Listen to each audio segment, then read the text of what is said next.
Good morning, everyone. Good morning, ma'am. How are you? I am fine, ma'am. I am also fine, बेटा. चलिए आज के session में हम आप लोगों को निबंध के बारे में बताएंगे. इससे पहले हमने जो दिया था आप लोगों को लेटर लिखने, पत्र लिखने के लिए, पिताजी को पत्र लिखकर उन्हें बताएं कि आप बड़े होकर क्या बनना चाहते हैं. कितने लोगों ने राइट किया? हैंड शो कीजिए.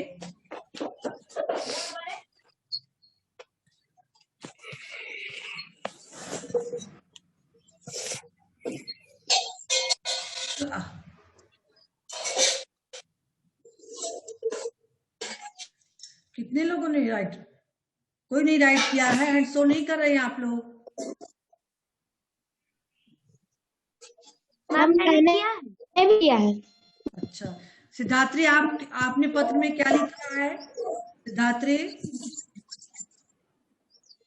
Yes ma'am. क्या लिखा है बेटा आपने पत्र में? नोटबुक लाना पड़ेगा. नहीं तो लेकर बैठना चाहिए ना. महक आप बताइए, तब तक आप जाके लाइए. सिद्धात्री, वीडियो बंद कर दीजिए, केवल जाके लाइए. रामपुर बस्ती, उत्तर प्रदेश, 29 जनवरी, पहला महीना 2021. आदरणीय पिताजी, सादर प्रणाम. मैं यहाँ प्रसन्न हूँ. आशा है कि आप भी सकुशल होंगे. आज मैं अपने जीवन के लक्ष्य के बारे में बताऊंगी. मैं डॉक्टर बनना चाहती हूँ क्योंकि मुझे दवा देने में बहुत अच्छा लगता है और मुझे डॉक्टर की चीजों में बहुत ही रुचि है. आपकी प्रिय पुत्री महक. अंश, आप क्या लिखे हो? अंश, आपने लेटर लिखा पिता के पास? No ma'am. क्यों? क्यों आपको नहीं कहा गया था? मैम कहा गया. तो फिर क्यों नहीं लिखे? ये कौन सा तरीका है? जब लिखोगे नहीं कैसे आप लेटर लिखना सीख पाओगे? जब 1 2 3 लिखोगे तब तो सीखोगे. चलिए सिद्धात्री, आप बताइए आपने क्या लिखा लेटर में, अपने पिता के पत्र में? मैम हम को लिखे हैं. लिखो, बताओ क्या लिखे हो? शिक्षा सेवा में प्रधानाचार्य जी समवैली स्कूल परशुरामपुर बस्ती योग शिक्षा देने हेतु. अच्छा, महोदय, सविनय निवेदन है कि मैं आपके 6वीं कक्षा का छात्र हूँ. दरअसल मैं इस पत्र के माध्यम से आपको यह बताना चाहता हूँ कि यहाँ के आसपास के सभी विद्यालय में योग शिक्षा दी जाती है, जिससे कारण वहाँ के बच्चे हम लोग से ज्यादा स्वस्थ और सुशील हैं. वह लोग ज्यादा देर तक काम कर पाते हैं तथा ज्यादा एकाग्र रहते हैं. आपकी अति कृपया होगी. धन्यवाद. बेटा आपने महान कहाँ की? सिद्धार्थी क्लास. बेटा सिद्धार्थी, यहाँ आपने डिमांड तो दिखाया ही नहीं. हाँ मैम, आग्रह कहाँ किया योग शिक्षा? Yes ma'am. आपने ये बताया कि यहाँ के बगल के सभी विद्यालयों में योग शिक्षा दी जाती है, वहाँ के बच्चे सब जो है स्वस्थ और अधिक एकाग्र रहते हैं. तो आपने उसको तो बताया, लेकिन अपने विद्यालय के लिए तो मांग तो नहीं की आपने. आपका लेटर तो अधूरा है. मांग कीजिए ना, डिमांड भी तो करना है आपको. शिक्षा दी जाती है विद्यालय में तो फिर लिखिए, अतः हाँ मैं आपसे अनुरोध करना चाहता हूं कि आप भी अपने विद्यालय में योग शिक्षक की व्यवस्था करें ताकि हम लोग भी योग शिक्षा प्राप्त कर सके. आपकी अति कृपा होगी. इतना आपको एक लाइन लिखना पड़ेगा. आई समझ में? तब आपका लेटर पूरा होगा. सिद्धात्री, प्रिया आप लिखी हो? प्रिया, लग रहा नेटवर्क नहीं है उनके यहाँ. सुमन बेटा आप अभी तो आपके पास बुक्स नहीं है ना, इसमें पत्र लिखना जानती हो? प्रधानाचार्य को पास एप्लीकेशन जो लिखा जाता है छुट्टी के लिए प्रार्थना पत्र, इसको लिख ले जाती हो? Yes ma'am. कैसे कैसे इसको लिखना होगा बताइए आप थोड़ा, अगर आपको अपने विद्यालय में लिखना हो तो कैसे लिखोगी छुट्टी के लिए, बताइए आप। डरिए मत, बताइए।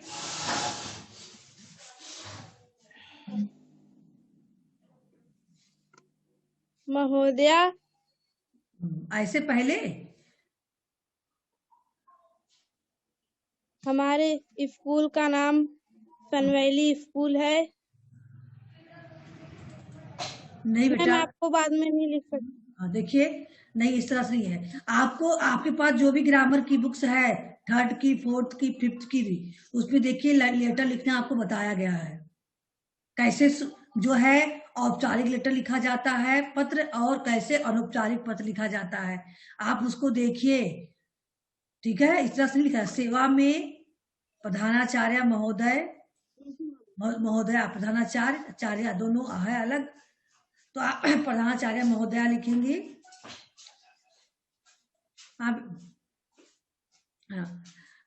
सेवा में निवेदन है कि मुझे कल रात से बहुत तेज ज्वर हो गया है,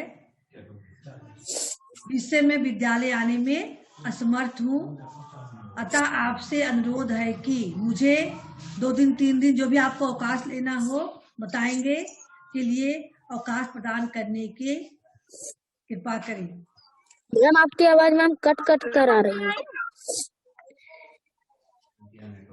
नेटवर्क प्रॉब्लम होगी बेटा Arun. No ma'am, ma'am clear आ रही है आपकी आवाज। तो जिसके यहाँ कट के जा रही है उनके नेटवर्क प्रॉब्लम है, और बार बार कह दी अगर आप कोई एक की आवाज मेरी कट के जा रही है तो उसके यहाँ प्रॉब्लम है।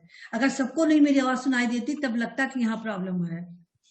ठीक है, मैं क्या आप सुन पा रही हूँ बेटा? Yes ma'am. तो आप बेटा सुमन, आप देख लेंगे 1 बार 2 बार बुक्स में, ठीक है, जो बुक आपको दिए ग्रामर की उसमें है लेटर लिखना। ठीक है, बहुत सारे पत्र हैं, एक एक आप लोग लिखेंगे रोज एक एक पत्र।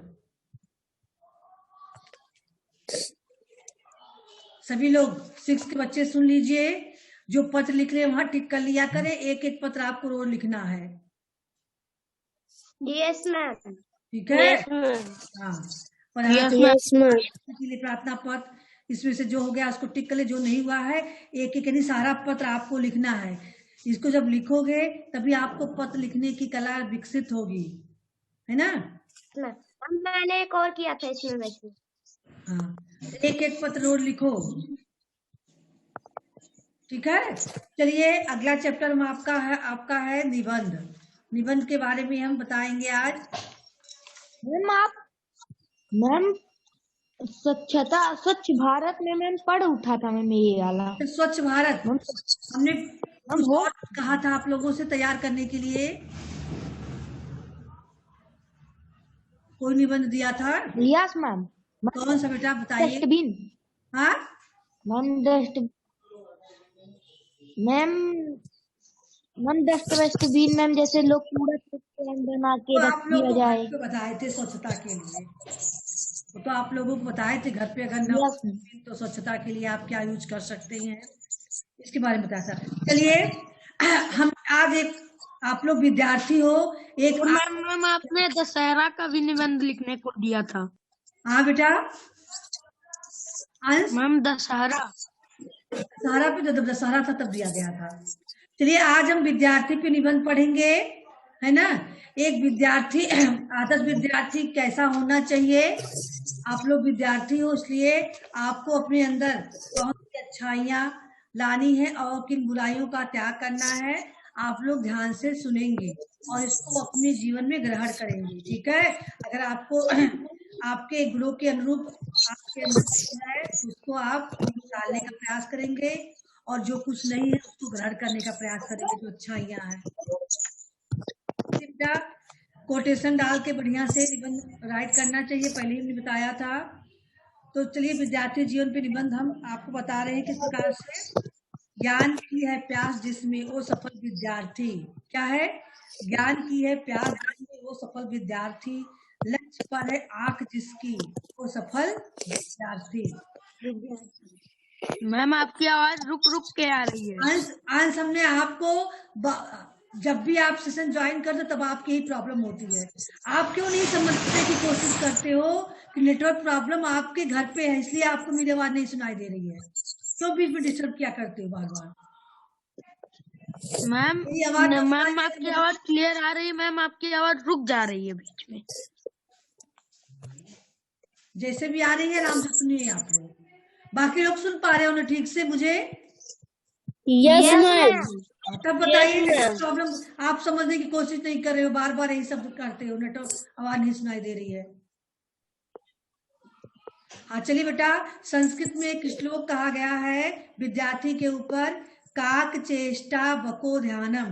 ध्यान से सुनिएगा, काक चेष्टा वको ध्यानम, श्वान निद्रा तथैव च, अल्पहारी गृह त्यागी विद्यार्थी पंच लक्षणम। यानी विद्यार्थी के अंदर, एक अच्छे विद्यार्थी के अंदर 5 लक्षणों का होना अनिवार्य है। काक चेष्टा, काक का मतलब आप लोग जानते हो, संस्कृत तो पढ़ते होंगे ना आप लोग।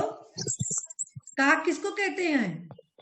मैम अब नहीं पढ़ाया जाता संस्कृत। पढ़ाया तो गया, कोर्स कंप्लीट हो गया, नहीं पढ़ाया जा रहा है।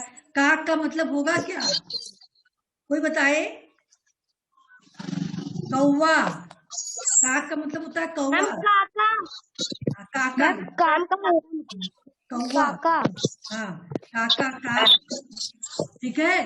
तो काक चेष्टा यानी विद्यार्थी के अंदर कौवे जैसी चेष्टा होनी चाहिए। जैसे कौवा बहुत सतर्क रहता है ना, वैसे ही चतुर, सतर्क, क्रियाशील, उस तरह से आपको होना चाहिए। आई बात समझ में? काक चेष्टा, वको ध्यानम। वक किसको कहते हैं? वक मैम बगुला। बगुला, हाँ, बगुला जैसा ध्यान। देखिए बगुला बहुत एकाग्र और ध्यान को केंद्रित करने वाला होता है। जल के किनारे बैठा, जल के अंदर जो भी उसको जल जीव दिखाई देते पटाख से पकड़ लेता है, वो एकाग्र ध्यान होता है। तो आपको भी उसी तरह से ध्यान को केंद्रित करना चाहिए पढ़ने के लिए, ठीक है। श्वान निद्रा, श्वान मतलब क्या होता है? सोना। हाँ, सोना। श्वान मतलब सोना। श्वान, देखिए ये संस्कृत का श्लोक है, यहाँ सारे शब्द संस्कृत के हैं। श्वान का मतलब होता है कुत्ता। श्वान निद्रा, कुत्ते को आप लोगों ने सोते हुए देखा है? Yes ma'am. आप देखिए कि कुत्ता जग गया आहट से। हाँ, यानी इतना अगर उसके बगल से चले जाओ तो जग जाता। जैसी निद्रा होनी चाहिए। जो लोग आप लोग घोड़ा बेच के सोते हो, इस तरह नहीं सोना विद्यार्थी को। विद्यार्थी को बहुत ही कम नींद लेना चाहिए, है ना। तो इसमें जो है जैसी नींद होनी चाहिए कि हल्का सा भी आहट हो तो जग जाओ, आप चौकस रहो हमेशा, ठीक है। कुत्ता हमेशा चौकस रहता है, ऐसे आप भी को, विद्यार्थी को भी चौकस रहना चाहिए। कुत्ते ऐसी नींद थोड़ा अल्प नींद देना चाहिए, ठीक है। और काक चेष्टा वको ध्यानम, 3 गुण हो गए आपके। चौथा गुण क्या है? अल्पहारी, यानी आहार। आहार यानी भोजन, यानी आपको भोजन थोड़ा कम भोजन लेना चाहिए। नहीं कि खूब पेट भर के भोजन ले लोगे तब आपको नींद आएगी, तब घोड़ा बेच के सो जाओगे। इसलिए भोजन कम करो। कम भोजन किए रहोगे तो आलस नहीं होगा शरीर में, नींद कम आएगी तब। और ज्यादा भोजन करने से शरीर में आलस हो जाता है तो नींद जल्दी आ जाती है। तो आपको अल्पहारी बनना चाहिए, यानी कम खाने वाला, कम खुराक लेना चाहिए भोजन में। और भोजन जो लोग वो पौष्टिक चीजों का इस्तेमाल करना चाहिए, बहुत ज्यादा घृष्ट भोजन नहीं करना चाहिए आप लोगों को। गृह त्यागी, यानी घर के सुखों को त्याग दे, क्योंकि आज के युग में कोई घर से बाहर रख के तो पढ़ नहीं रहा है, घर के बाहर भी पढ़ रहा है तो हॉस्टल में पढ़ रहा है। तो वहां भी आपको प्राचीन समय में जैसे लोग वनों में रहते थे, गुरुकुल में जाकर शिक्षा अध्ययन करते थे, घर बार की चिंता छोड़कर केवल पढ़ाई पे उनका ध्यान रहता था। वैसे ही आपको भी घर की कोई चीज की चिंता आपको नहीं करनी है, टीवी क्या चल रहा है, मोबाइल क्या चल रहा है, कोई भी चीज की चिंता नहीं करनी। केवल आपको पढ़ना क्या है, आपका जीवन का लक्ष्य क्या है, इसको सोचकर आपको अपनी पढ़ाई पे ध्यान देना है। तो गृह त्यागी यानी घर घर तो त्याग नहीं पाओगे इस समय में, लेकिन घर की जो सुख सुविधाएं हैं उसमें आप मत फंसिए। उन सब सुख सुविधाओं को छोड़कर केवल अपना ध्यान पढ़ाई में लगाइए। यही 5 लक्षण विद्यार्थी के होते हैं। ठीक है। और देखिए, विद्यार्थी उसे कहते हैं जो विद्या अध्ययन करता है। आदर्श विद्यार्थी वही होता है जिसका सारा ध्यान विद्या पाने में लगा रहता हो।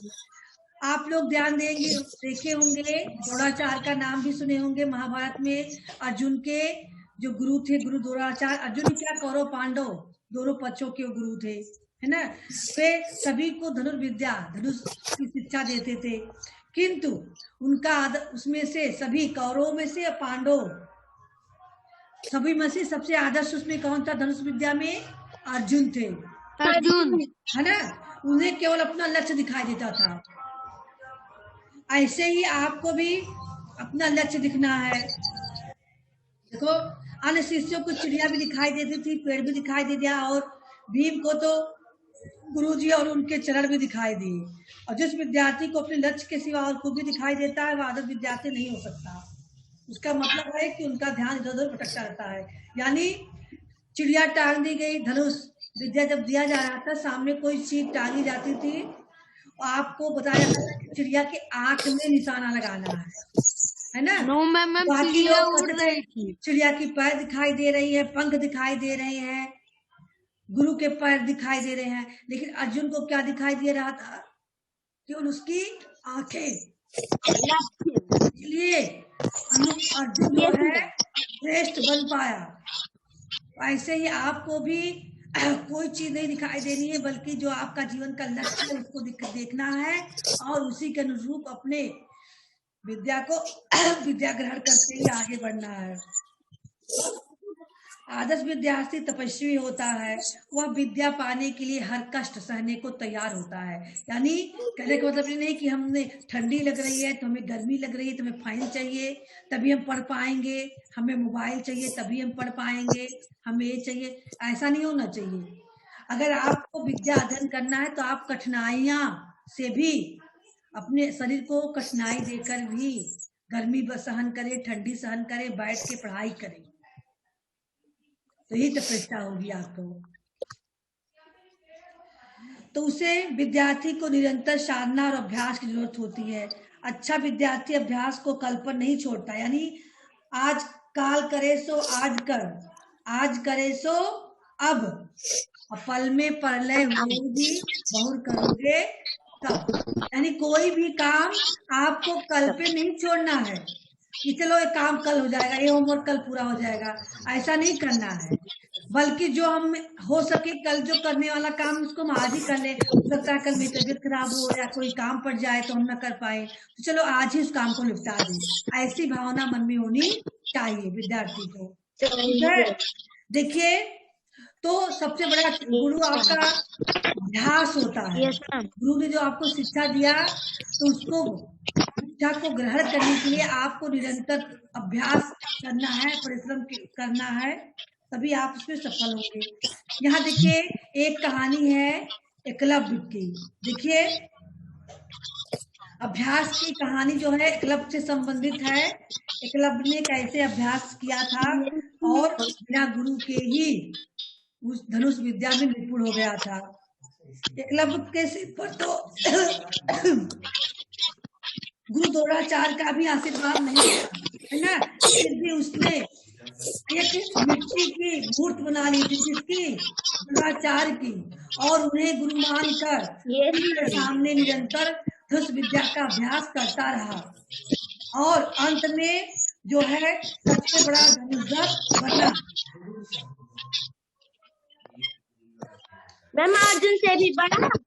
अर्जुन से बड़ा बन सकता था बेटा, लेकिन गुरु द्रोणाचार्य ने एक छल कर दिया था उससे, उसके साथ, क्योंकि हाँ अर्जुन को श्रेष्ठ धनुर्धर होने का आशीर्वाद दे दिया था। इसलिए जब एकलव्य के निशाने को देखा तो द्रोणाचार्य को लगा कि ये तो आज मेरा जो है आशीर्वाद विफल होगा। इसलिए उन्होंने एकलव्य से पूछा, तुम्हें अब धनुष विद्या के अभ्यास कौन कराता? तुम्हें कहा मैं तो आपका ही शिष्य हूँ। ले जाके दिखाया कि माटी की मूर्ति उनका बना के द्रोणाचार्य जी का, और अभ्यास कर रहा है। तो कहे ठीक है, अगर हम मुझे अपना गुरु मानते हो तो मुझे गुरु दक्षिणा दे दो। कोई भी गुरु के बताए हुए ज्ञान का पूर्ण लाभ नहीं प्राप्त कर सकता जब तक कि उसे गुरु दक्षिणा न दे दे। गुरु दक्षिणा देना पड़ता गुरु को, है ना। तो उन्होंने कहा कि मुझे गुरु दक्षिणा चाहिए। एकलव्य ने कहा जो भी आप कहिए मैं सब कुछ देने को तैयार हूँ आपको गुरु दक्षिणा के रूप में। तब द्रोणाचार्य ने क्या मांगा था? मैम उसका अंगूठा ही मांग दिया था, दाहिने हाथ का, है ना, ताकि वो धनुष न चला पाए। तो अर्जुन जो है से धनुर्धर बना रहे, और उसने अपना अंगूठा काट कर गुरु के चरणों में समर्पण कर दिया। इसलिए जब अंगूठा ही नहीं रहा तो धनुष का संधान कैसे करता? तो अर्जुन ही बने रह गए। ठीक है, इसलिए आदर्श विद्यार्थी को संयमी होना जरूरी होता है। वह सैर सपाटे, खेल तमाशे, वीडियो, मोबाइल, है ना, इन सब से आप सबको दूर रहना है ना। व्हाट्सएप, गूगल और जो भी कुछ चीजें आप लोग देखते हो, इसको नहीं करना है आप लोगों को। इन सब चीजों से दूर रह के आपको निरंतर अभ्यास करना है अपने पढ़ाई का। ठीक है, अगर इन सब में फंसे रहोगे, हाँ मोबाइल का प्रयोग कीजिए, क्योंकि आजकल मोबाइल में बहुत ही अच्छी ज्ञान की चीजें जो भी आप चाहोगे तत्काल गूगल से आपको मिल सकती है। तो उसका प्रयोग अपने ज्ञान के लिए करो, ना कि जो है अन्य कार्यों के लिए करो। जो आपके पढ़ाई में सहयोग दे, जितना आपको चाहिए पढ़ाई के लिए उतने के लिए आप मोबाइल का यूज करें। बाकी ये नहीं कि आप वहाँ पे मूवी देखो और भी चीजों देखो। महक बेटा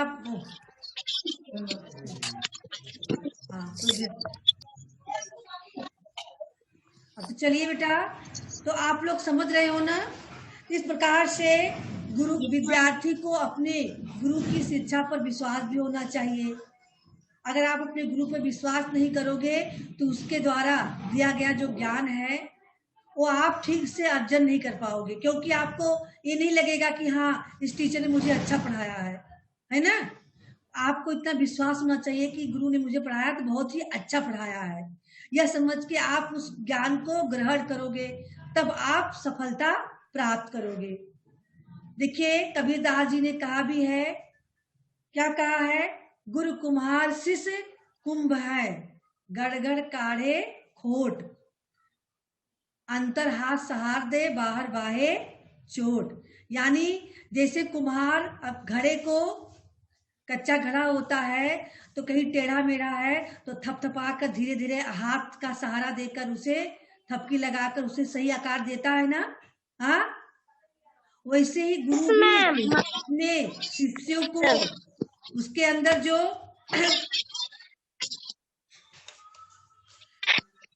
अवगुण होते हैं, जो बुराइयां होती हैं, उनको दूर करने के लिए वह उन्हें डांटता है, दंड भी देता है, ताकि आप उसके डर से उन बुराइयों से दूर रहे, बच के रहें और ज्ञान को अर्जन करें। ठीक है, तो अगर गुरु आपके डांट रहे हैं या दंड दे रहे हैं तो आपको उसे अन्यथा नहीं लेना चाहिए, उस पर आपको नाराजगी नहीं जताना चाहिए।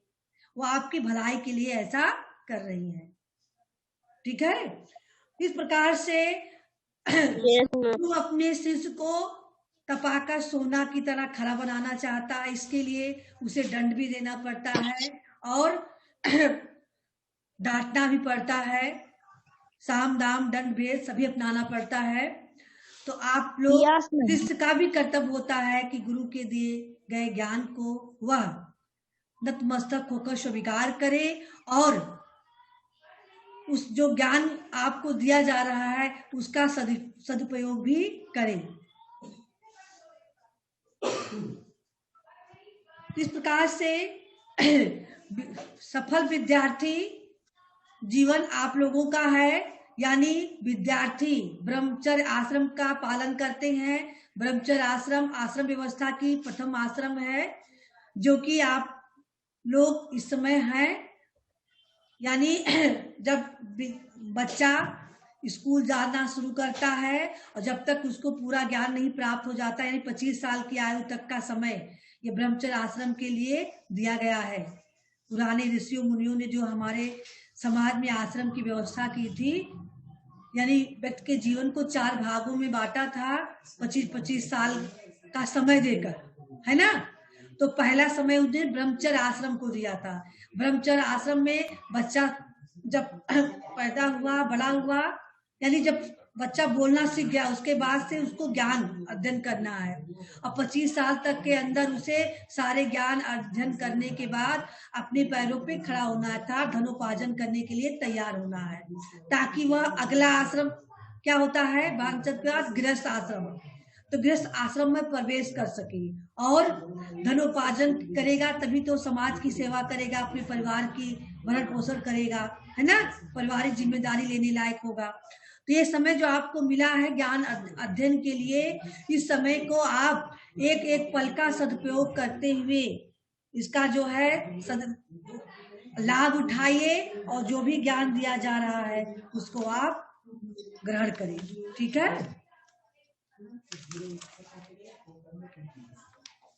Yes ma'am, yes ma'am.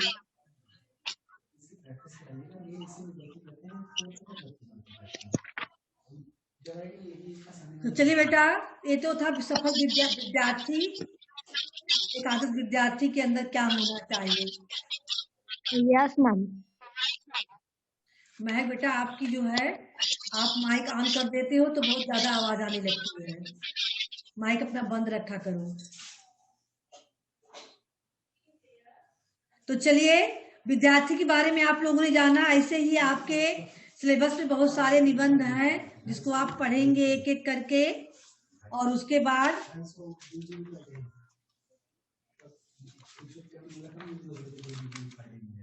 कुछ निबंध लिखने को लिए दिया गया है, उसमें से आप एक एक करके अपने नोटबुक पे राइट भी करेंगे, आपका वर्क रहेगा। ठीक है, आई बात समझ में? Yes ma'am. तो चलिए आज से शुरू करेंगे। मेरा मित्र पहला निबंध है। देखिए यहाँ आपको हिंट भी दिया गया है जो जिसके माध्यम से आपको आगे बढ़ते हुए निबंध को लिखना है। आपका मित्र कैसा है, पहला हेडिंग नहीं डालना है, आपको सोचना है। जो आप निबंध लिखोगे तो पहला सोच आपका रहेगा कि आपका मित्र कैसा है, दूसरा पॉइंट रहेगा उसका स्वभाव कैसा है, उसके मन में आपके लिए विचार कैसे है, आपके लिए उसके मन में भी उसके लिए आपके मन में क्या विचार है, आपके लिए उसके मन में क्या विचार है। हाँ, मित्र के बिना जीवन कैसा होता है, जीवन बहुत नीरस होता है, सूनापन होता है, जीवन में मित्र होना आवश्यक होता है। यानी पॉइंट को देखते हुए आप निबंध लिखेंगे। ठीक है, एक निबंध और एक पत्र आपको पर डे लिखना है।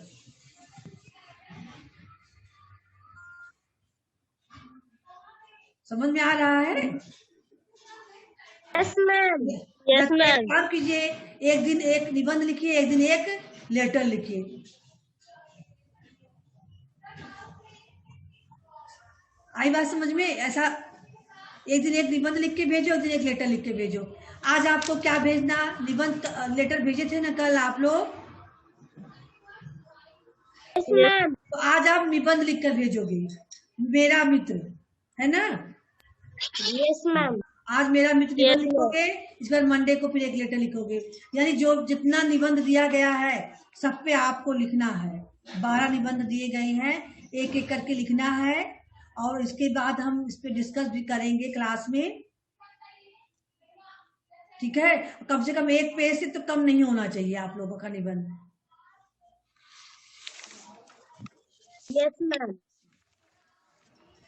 Yes ma'am. मतलब लाइन छोड़ के नहीं, जैसे आप लोग लिखते हो, जो भी निबंध लिखते हो लाइन छोड़ के तो नहीं लिखते हो ना, वैसे ही लिखोगे, कम से कम एक पेज हुआ।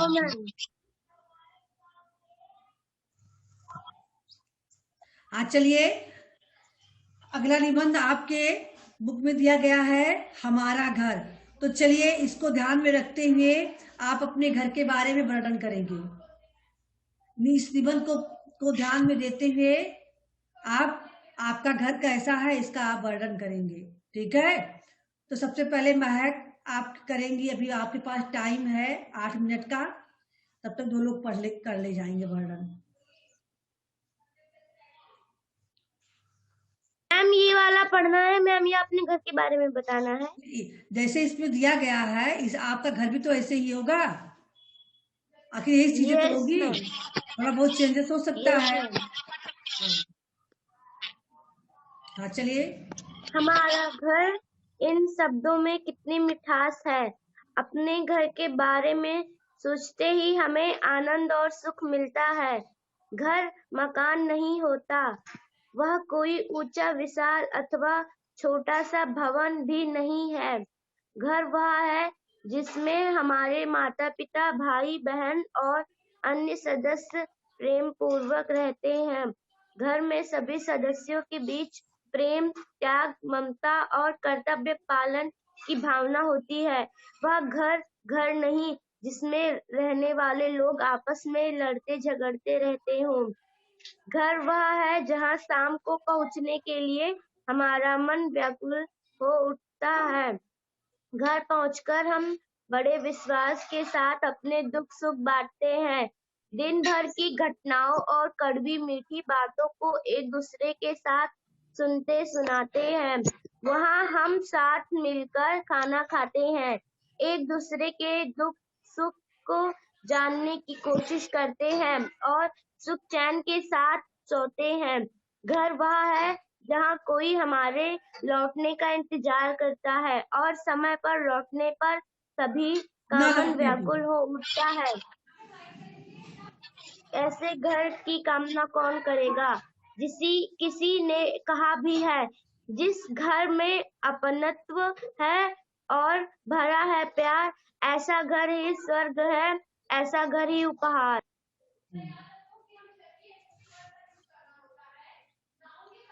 आप लोग जब विद्यालय में आते थे तो घर जाने के लिए व्याकुल रहते थे ना, जल्दी से छुट्टी हो, हम लोग घर पहुंचे। हाँ, मम्मी इंतजार कर रही होंगी, हाँ, ब्रेकफास्ट तैयार करके जल्दी से पिंजरे में से निकले और घर पहुंचे, है ना? Yes ma'am.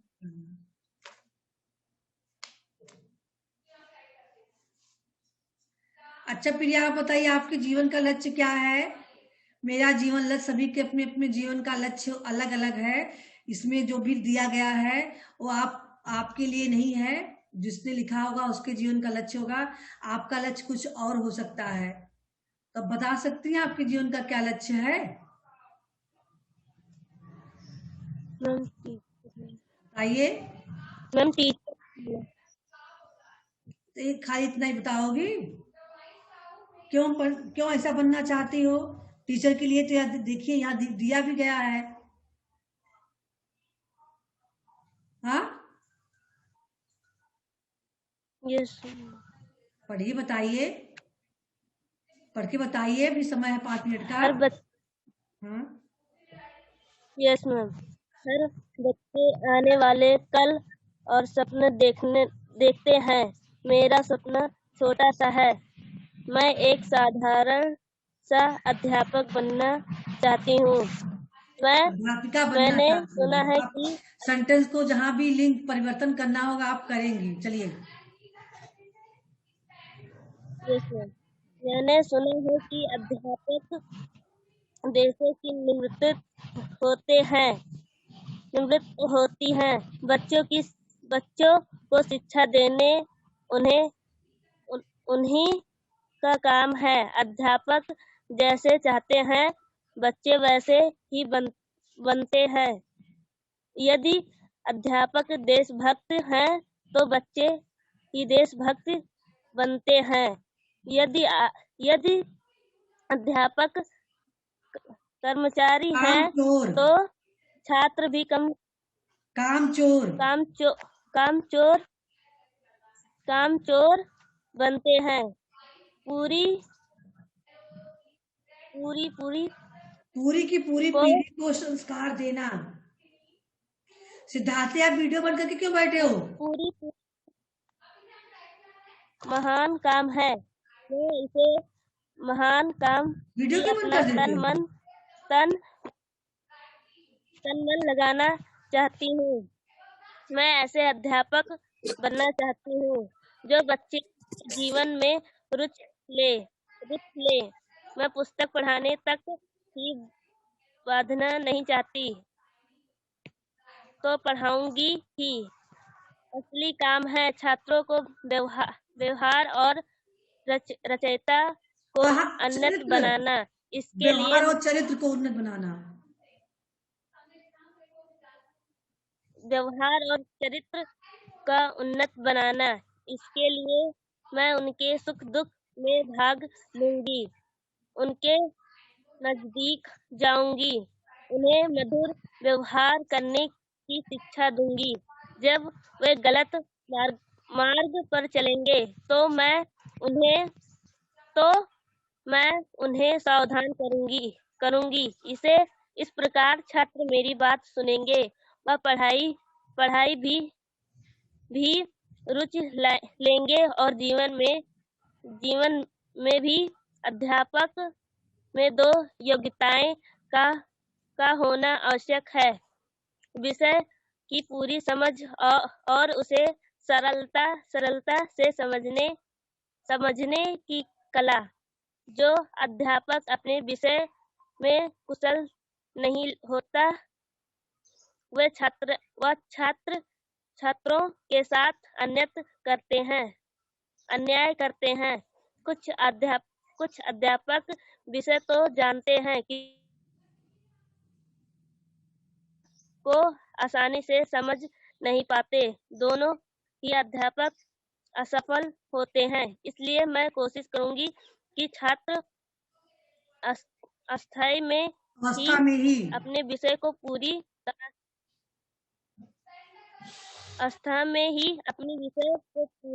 तरह से जान लें। समझने की कला सीखने की भी पूरी कोशिश करूंगी। मैं अपनी काम ईमानदारी से करूंगी। ठीक समय से कक्षा में जाऊंगी, खुद अनुशासन में रहूंगी, तो छात्र भी अनुशासन में रहेंगे। मैं सब छात्रों से प्रेम से बोलूंगी। इससे वह मेरी समझ आएंगे। मैं नकल या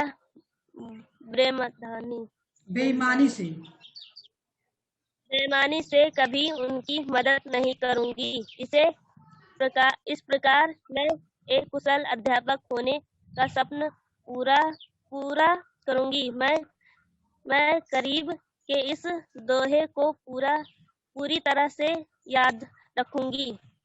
चलिए बेटा, सेशन का समय अब समाप्त हो गया है। होमवर्क आप लोग जान गए हैं। मेरा मित्र पे आपको निबंध राइट करके भेजना है, ठीक है? आई बात समझ में? चलिए बेटा, गुड बाय एवरीवन। 2 ही लोग हो चुके हैं।